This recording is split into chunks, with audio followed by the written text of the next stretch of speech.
Hello everybody, this is Facing Phantoms, and you're listening to the Whispers Within podcast, the show that discusses all things 863 for people who love Project 863 and the community. As I said in the beginning, I'm Facing Phantoms, I go by he, him, and this is episode 5, and we will be reviewing the episode Caught Him. This time, we get answers. This episode was uploaded today for 4/22/22. But before we get into the episode and discussing some theories with it, I'm going to get into some announcements I need to make first. I am very sorry I have been gone this whole entire time. A lot of family stuff had came up, and I ended up staying somewhere for longer than sort of anticipated, but it was worth it. I'm glad I did. And I missed Fridays, Mondays, and Wednesday's video. We will not be going through those again, so I'm very sorry. If you wanted me to go through those, I will not be going through them. The main reason for that is I feel like it would be a very long, not very long, but like very time consuming, and I sort of want to focus on now, because, can't change the past, but we can change our future, and just focus on the present. Also, the Discord. Yes, it was supposed to release last Monday.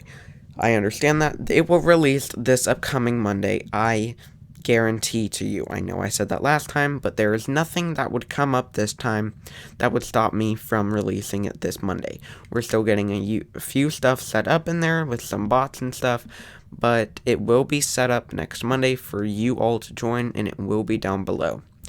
Also, another thing is, we're not going to be going through any Reddit theories today, since I am again sort of on a little time limit, but this video should still be a lengthy video. It should probably be probably the last one, because I was rushed then too. But we will not be going over any Reddit videos, or not Reddit videos. We will not be going over any Reddit theories from today's episode, just so that it's clear and you're wondering why we didn't. And for people on Spotify, that's why you won't hear me talking about it. It's not just appearing on screen where you have to go to YouTube, but it's just I don't have time to talk about them.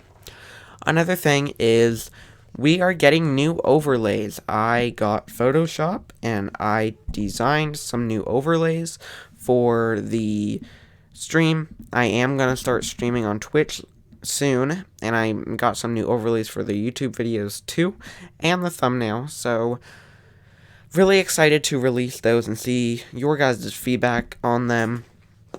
I will give a little hint what they are. They do have to do with the Syntec colors and Overkill. They have those colors. That's all I'm going to give about the new overlays starting on Monday. But just, if you see the video up on Monday, you will see the new thumbnail and the new overlay for just the regular video. So that is all of the announcements I think I am going to make in this video. The Discord will be releasing next Monday. I will have a video explaining that, probably released on that day or on the next day, Tuesday. And basically, let's get into the video. Caught Him. This time we get answers by Matthias, Spellbound.inc on YouTube. That is in my link tree down below too, Matthias' channel, since we review that. Basically, our content is made on that, so of course we need to credit him for that in some way. So let's get into it. So, last video, I don't know if the last video Matthias had this, but I'm loving this new theory board type thing and pin board. I'm not sure. I'm going to look that up. I'm done getting things wrong so often. What would that be called? It is called, what is a pinpoint board called? Maybe it's just a pinpoint board. A bulletin board. Sorry, but a bulletin board. I'm loving the new bulletin board and how he's organizing it, especially. Oh, another thing. I did get a new mic. There should not be any static in the background. There shouldn't be anything wrong with it. It should all just be okay, and there should not be any static. So, If there is static, please tell me in the comments below if you hear any, and I do look through those just to see if there is any comments about anything, and I will most likely see that, especially with theories. Leave your theories down below if you want me to go through it in a video. I will try to go through it in a video. So yeah, I'm loving this new bulletin board, and like the color coding stuff, and like the way Matthias is setting it all up. I feel like and I'm really excited for the like the online version Matthias has been talking about recently, because I feel like it'll really help Subject 4 out in a way that we haven't had help for a while. Because yes, there is the database and everything, but nobody wants to go rifling through that if you are premium. And like, we'll have everything about what we're trying to solve and stuff in this one place. And I'm just really excited because I feel like it will really help Subject 4 out, and I'm just super excited for that online version because we get a closer up look on things, and I'm loving how we're getting a closer up look at like every day at the studio and stuff like that, etc. Next is same with the reviewing comments though, honestly, before we go to the next one.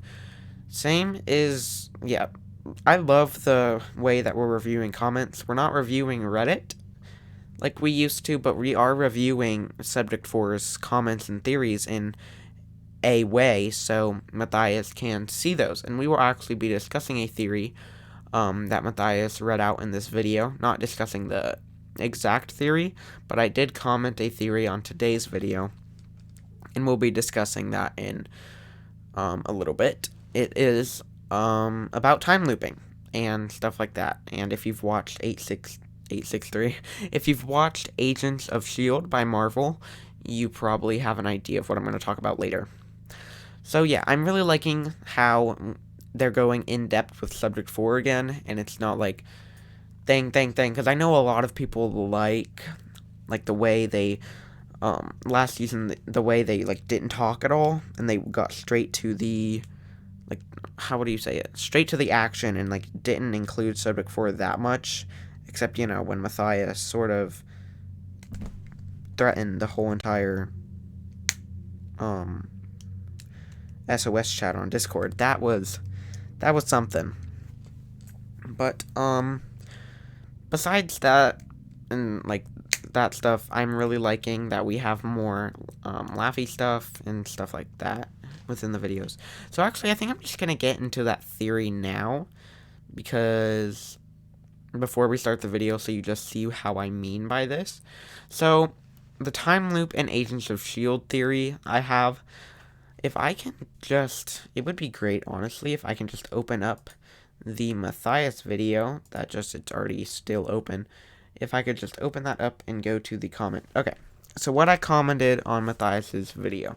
In Agents of S.H.I.E.L.D., there is an episode where Daisy Johnson, which is also known as Quake in the Marvel Universe, is time looping. So basically, they've been time traveling back and forth, and there's this machine that broke on their plane, and their plane and everyone in the plane and all the objects are time looping through time.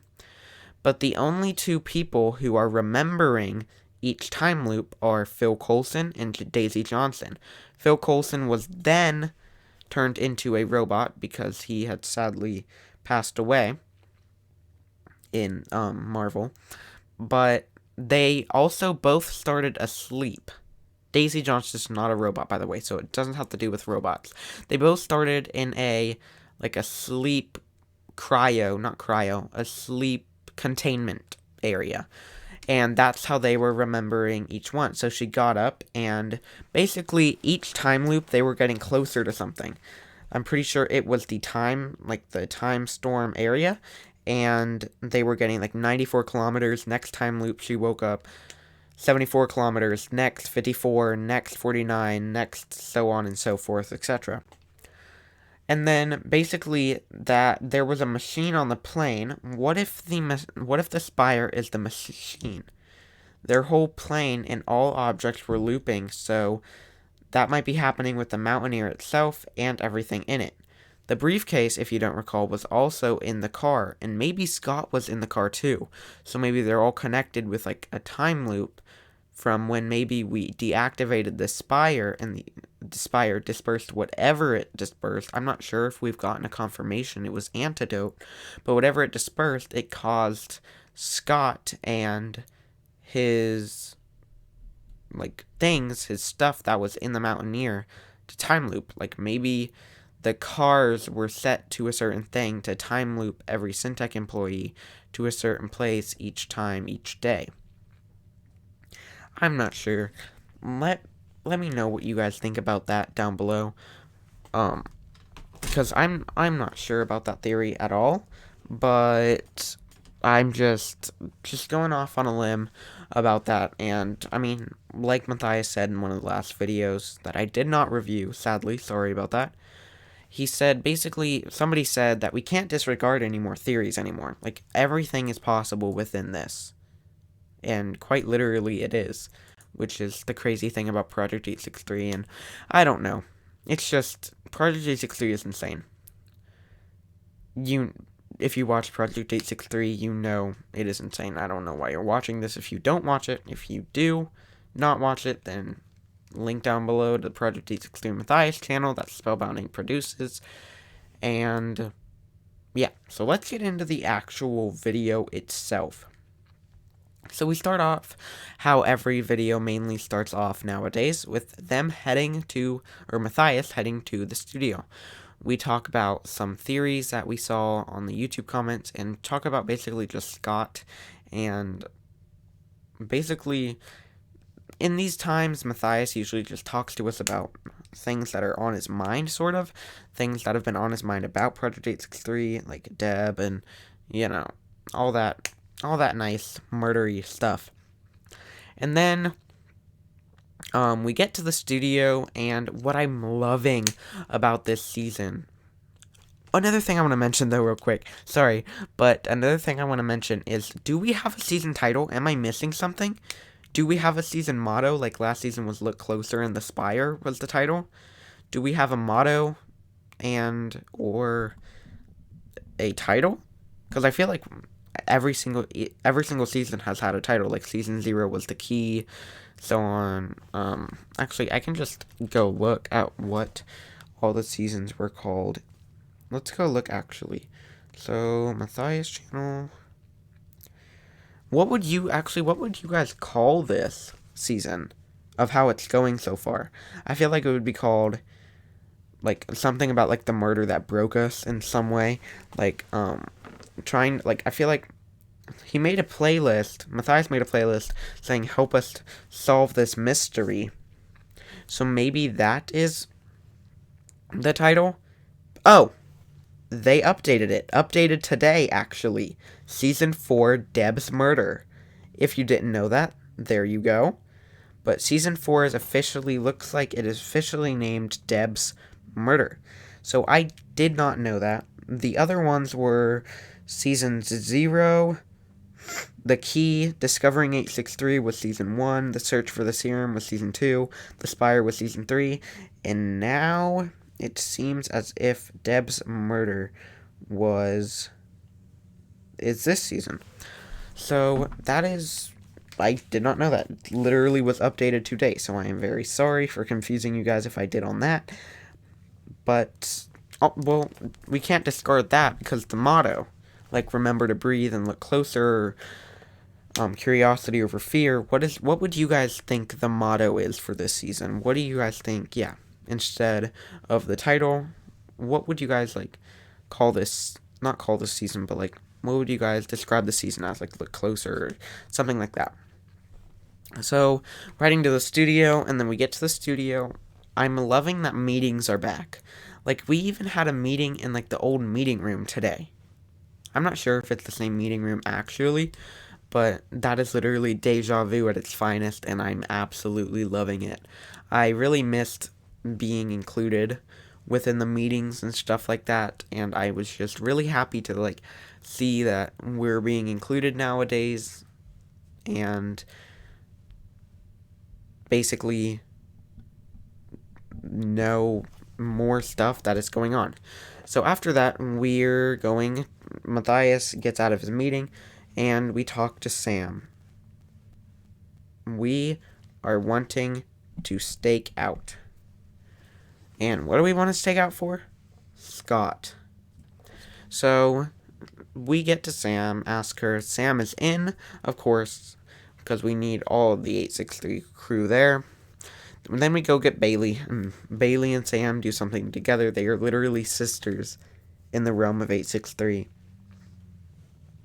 But, okay, so we get to Bailey. Sorry, I'm a little distracted because static just started back up in the back of my microphone. And I did fix it at first from a driver not being installed. If you guys know anything about Blue Yeti static, please tell me.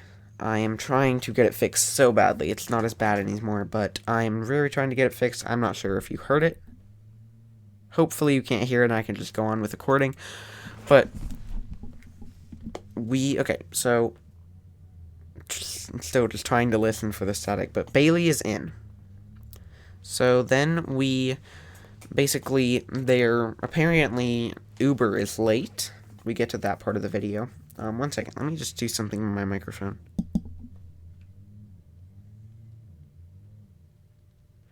Let's see if this will work.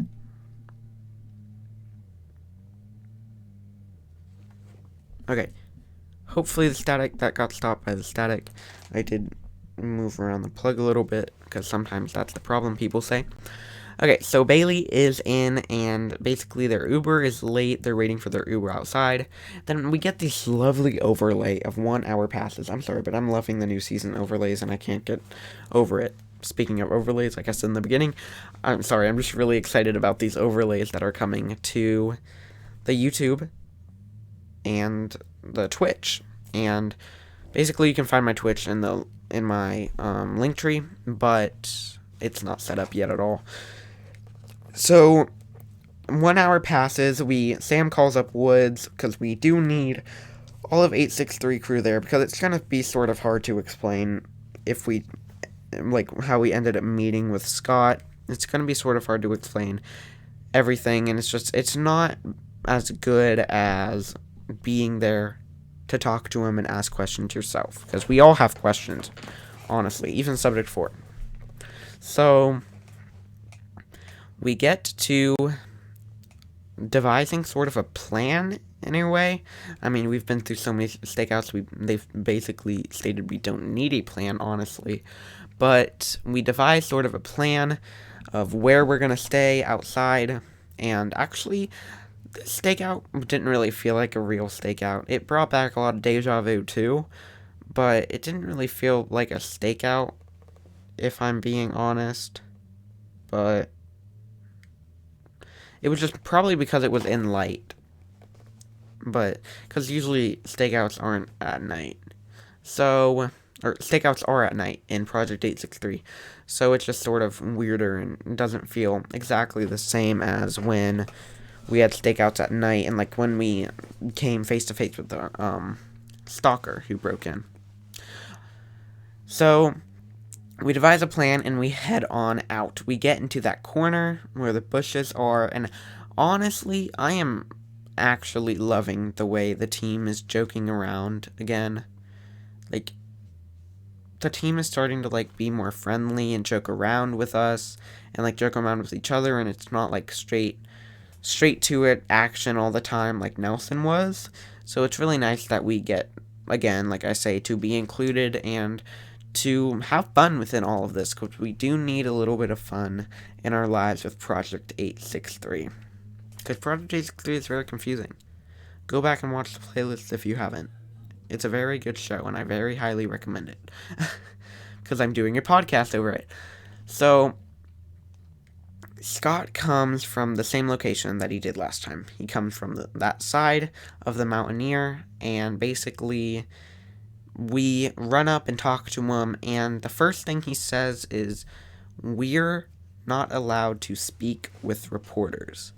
Which, I mean, that sort of gives you a red flag, in my opinion, that Syntech was doing a lot of evil things. Well, we do know now, but if a regular reporter came up and asked questions, I feel like it would be sort of like it gives me the vibe of like bad secret government stuff, in my opinion. I don't know.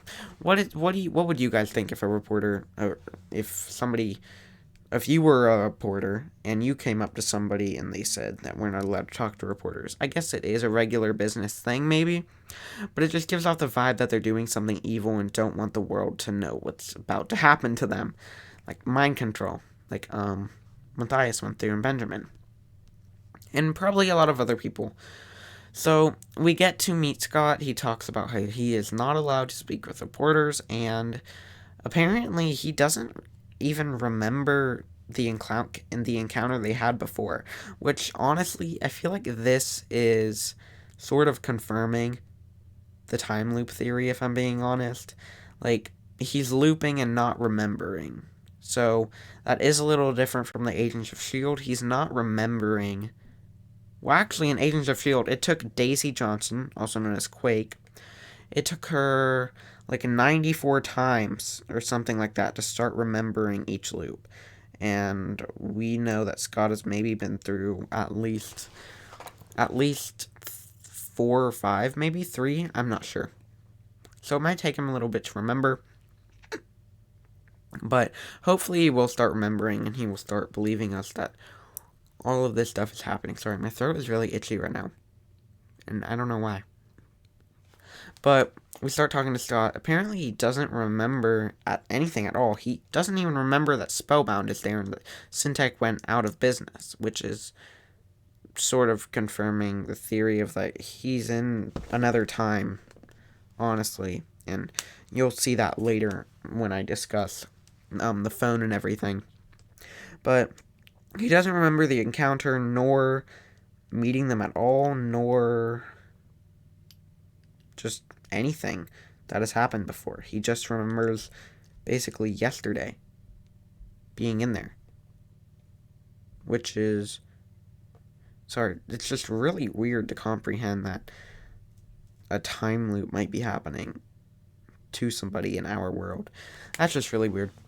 But he doesn't remember that it's Spellbound. He thinks it's all Syntech again. He just came from his office, which I do actually think we should have asked him, can you take me to Nelson's office, or can you take me to your office? Or something like that. Because we persuaded him pretty good, and he basically gave us Deb's location, which we'll get into later. But, and then we're trying to get him on our side again. Basically, we tell him everything that happened. We've talked to Deb before, because clearly he had some relation to Deb, because we found it in his little planner phone. Same with Chloe and somebody else. I don't recall who. But, we get him on our side, basically. He's basically fully on our side, and ready to comply, and basically Matthias confirms that he can ask us questions, and we will answer them to the best of our ability, as long as he answers our questions to the best of his ability, which is probably the most important thing here at play. So we got him on our side, and first thing Matt does to prove that we're prove that we know stuff and we've been talking to Deb is the briefcase. He asks him to get the briefcase and basically tells him everything that was in the briefcase, which was that weird electric shock machine, that something book, I can't even remember the word, it's so confusing, the planner device, the Mars bar, other stuff, the tape, of course. And basically we learn what's on that tape. But before that, we talk a little bit about Chloe. So, we talk about how Chloe was in the planner. He's wondering how we know about Chloe, which of course we know about her from the planner. But, and then he goes on to sort of explain that him and Chloe had, I don't know. It made it seem like they had a relationship, like a love relationship in a way, like things are carried away, or he said something like that. And it just really made it feel as if he had a relation to Chloe on like a further extent. But okay, so we start talking about the actual tape itself, because that's pretty much the thing we're all confused about. Who else was on that tape? And it seems like Scott had no problem telling us this person's name, so I'm thinking they're not that important, but we only got the first name, which was Xavier. So Xavier, I don't believe we've heard of an Xavier yet. I'm not sure if we have. I'd have to go back and look at the filing cabinet video. I don't think we learned about an Xavier. I'm not sure.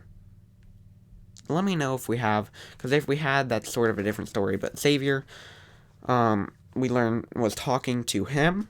I'm not sure if we got Xavier's title. I don't remember. But then, basically, we get more about Chloe, too. Apparently, they were, in his words, destroying her, which, in my mind, makes me think they were testing, experimenting.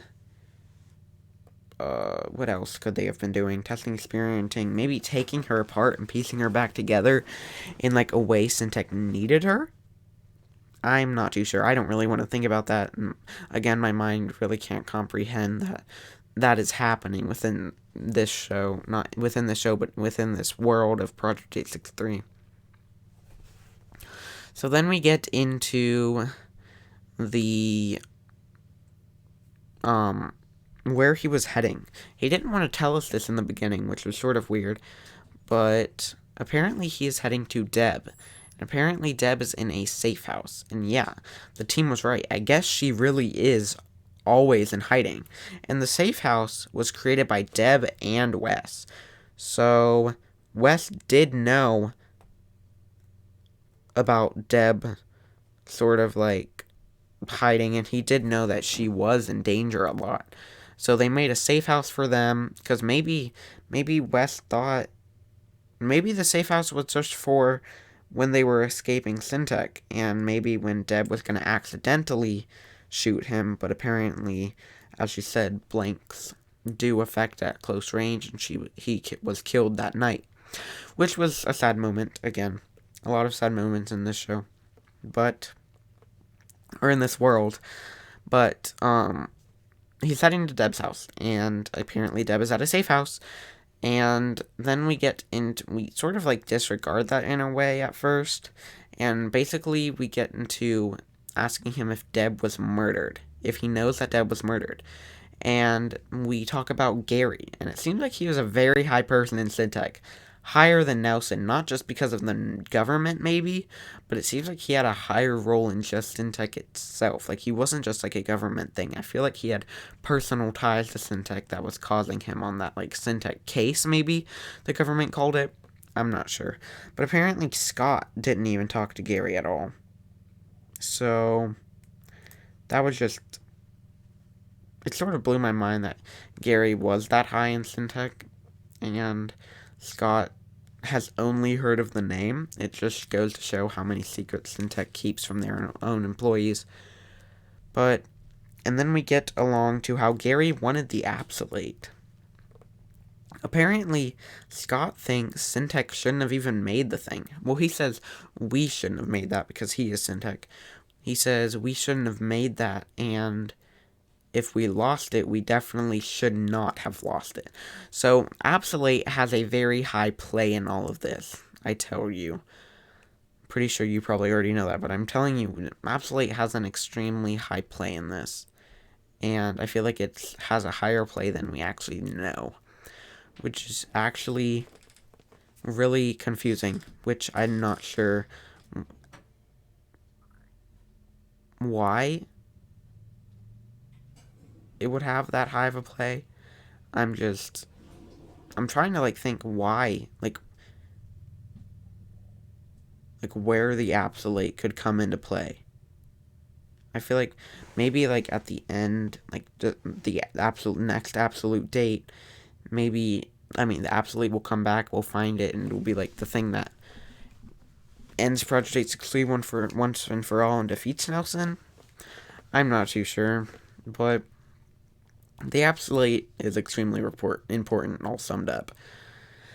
And then basically we get back into the Deb area and the safe house and stuff, and we need to get to the safe house, honestly. So we ask him for the location. He asks if we have a map or a phone book.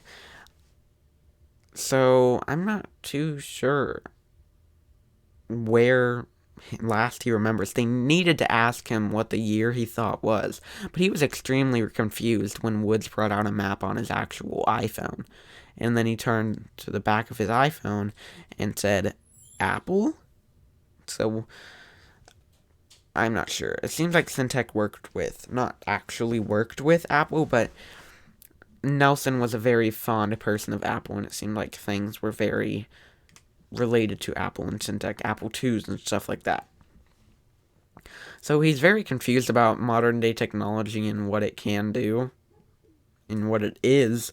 So then he basically takes the map, types like, like, I don't know what he typed. I don't know if he typed an address or the coordinates. I'm sure he typed an address. But he types in the address or place that we see in the next time, actually. And basically, that is where Deb's hideout is. Where maybe, trigger warning right here. Maybe where she was murdered and maybe where her dead body is at. Are we going to find a dead body and maybe see blood? I'm not too sure. You can come back for the trigger warning. I'll put something on screen for it. But, maybe we will, maybe we won't. But, yeah, I'm really scared of what we'll find at Deb's apartment. Maybe, hopefully a lot. Maybe her last name. Are we gonna finally find Deb's last name? We should have asked Scott that. Oh my gosh. Are you kidding me? We should have asked Scott Deb's last name. Literally, that's like a major player in all of this still. But I guess maybe he wouldn't have been able to tell us anyways. So he walks over there.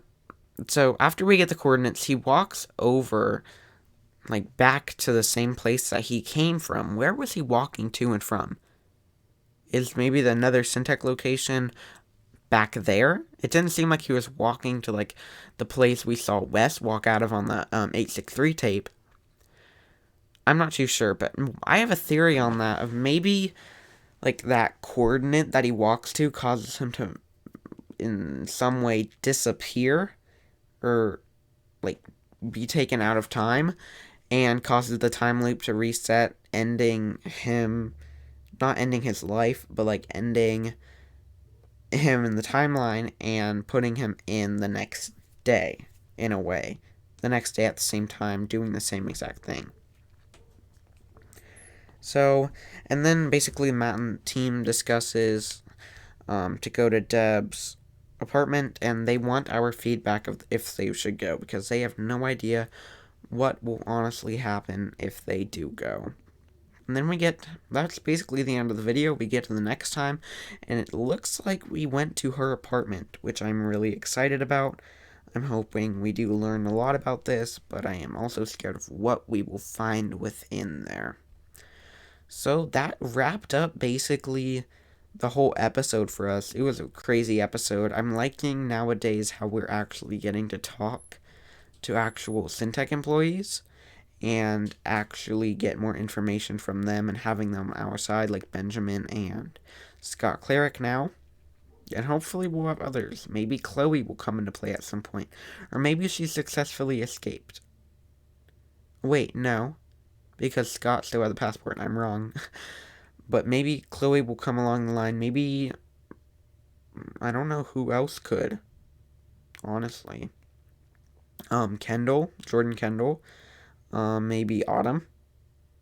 Nice. He did say she's a nice person, but she will do whatever Nelson asks. And that I also do want to get into that. What if Nelson ordered her to kill Deb? Like, I'm I'm not too sure. Maybe he ordered her to go kill Deb, and basically Scott said she will do whatever he wants, which honestly is terrible, and I feel like she's also being mind controlled. So yeah, it was quite the crazy episode, quite the crazy ending, quite the crazy cliffhanger, especially. But I'm really excited for Monday to come. I'm really excited for the Discord to open. I'm really excited for the new overlays, like I've been saying a lot. And I'm hoping you guys liked listening to this podcast. Again, leave me feedback down below.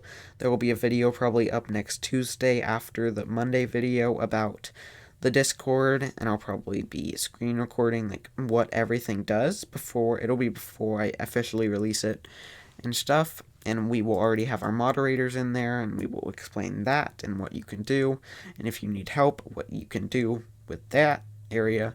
But I do thank you all for watching this episode 5, and I really appreciate y'all for watching and tuning in.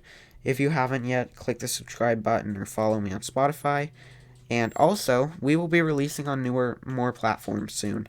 So like Apple Podcast, Amazon Music, Stitcher, Overcast, stuff like that. So, and if you guys do want the podcast on another platform that you want, please just comment down below, and I will try my best to get it to that platform.